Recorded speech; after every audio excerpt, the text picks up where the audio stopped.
Hey there. So I'm talking about the new moon in Libra that's coming this Saturday, October 14th. It's going to be on about 1:54 p.m., so in the middle of the afternoon. Uh, People on the west side of the US, the West Coast, will be able to see it.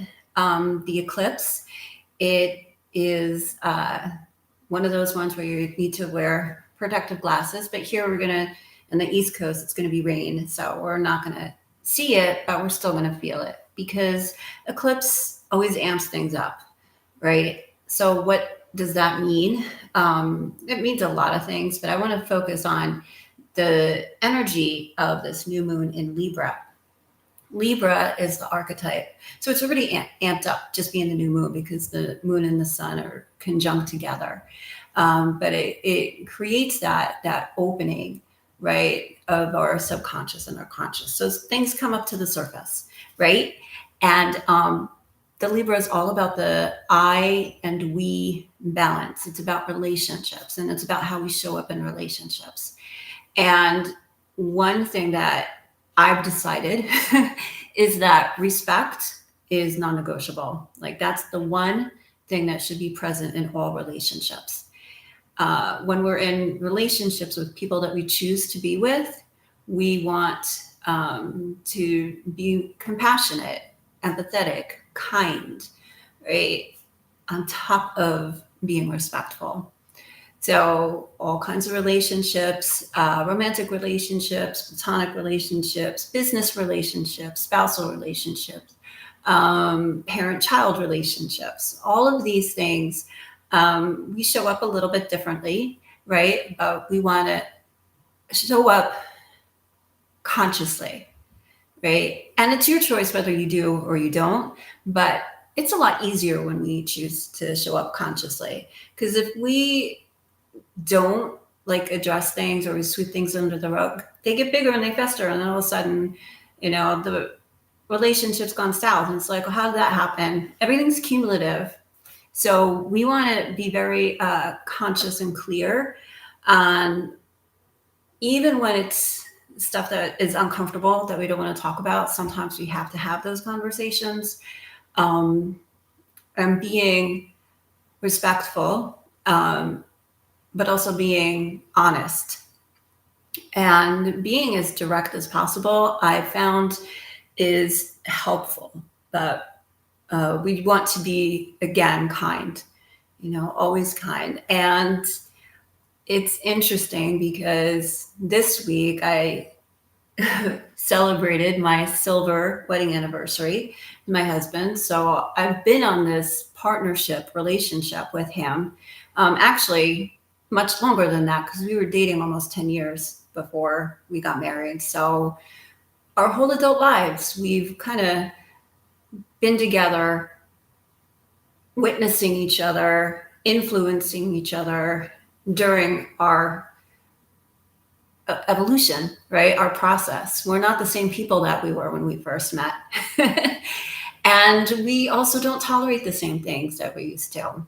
And it is a constant conversation that we have, right? Because we do choose each other over and over again. We don't just assume that we're always going to be together because things evolve and change. And I actually had that come up for me. And I asked him, like, are you in it no matter how crazy it gets? And it's been crazy throughout the years. But he's like, yep.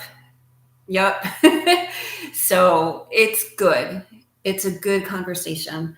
But it's also not always easy to bring up, right? Even when we're this close. He's the easiest one.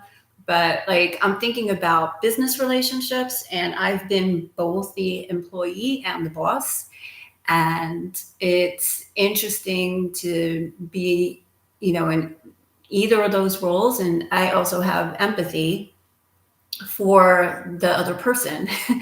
I've been an employee where I messed up really big, and I've had bosses that were very kind and compassionate to me or with me, and I've had bosses that were not. And I remember both, and when I became a boss, I chose the kind of boss I wanted to be. And it is kind of a balancing act, as everything is, right? So this is how we choose to show up for each other or not. We have the choice, right? So doing it consciously is very helpful. It saves a lot of time and a lot of energy. And we don't have to wait for things to get so big that we can't ignore it anymore. It's better to like to nip it in the bud, even, when it's something little, something small, like the conversation I was having with my husband this week.